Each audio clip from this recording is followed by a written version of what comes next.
When is the last time that you allowed art to be an outlet for your emotions? For me, that had been so long ago, and I didn't even realize that it happened. I've composed for almost my entire life, beginning when I was 7 years old, and back then, music was an outlet for me. When I was dealing with difficult emotions, when I felt lonely or stressed out from school or heartbroken from a crush that didn't want to go out with me, I would make music. Music was my emotional outlet, and it felt perfectly natural at that time because it was just something that felt right to me. And I loved music so much that I decided to make it my life. I decided to lean in harder than ever, to get better at it, to go to school for it, even to make a career out of it.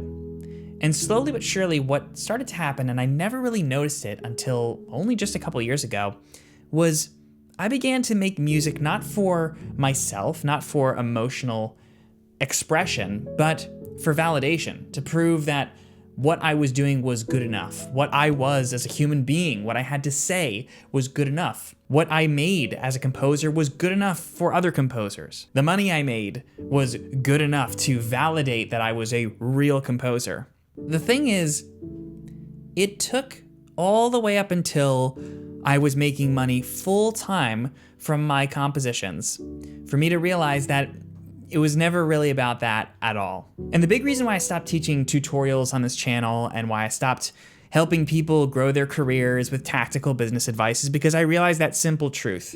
I realized that for so many people that I was trying to help, it wasn't actually about growing their careers. It wasn't actually about getting better at music. It was about getting back to the heart of why they do what they do. Self-expression, making art for themselves, and feeling like that art, wherever it is at that point in the journey, is good enough.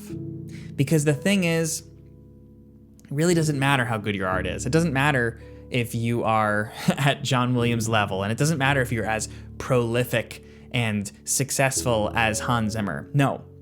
What matters, in my humble opinion, is that when you sit down to make music, it feels rewarding, it feels inviting, it feels cathartic for you.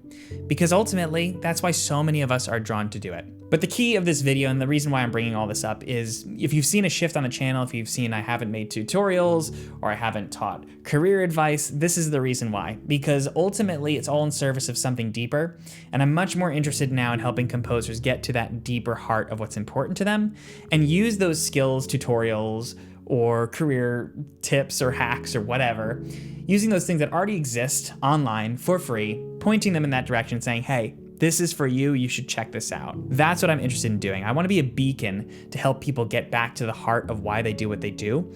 Because when you do that, many of those external things that you're looking for, finishing more music, sharing yourself online, being better at what you do as a musician, finding more work opportunities, attracting clients, making more money, all of those things come as a byproduct of feeling really aligned with what's important to you artistically. It's a shift in this channel and in the direction of what I do for sure, but I know it's right. I know that for the people that this resonates with, this will create incredible results for them that goes way beyond just making some money as a musician or just finishing a couple tracks. It goes way beyond that. It means living a life that feels fulfilling and artistically rich, and that is what I want to help people do in their lives.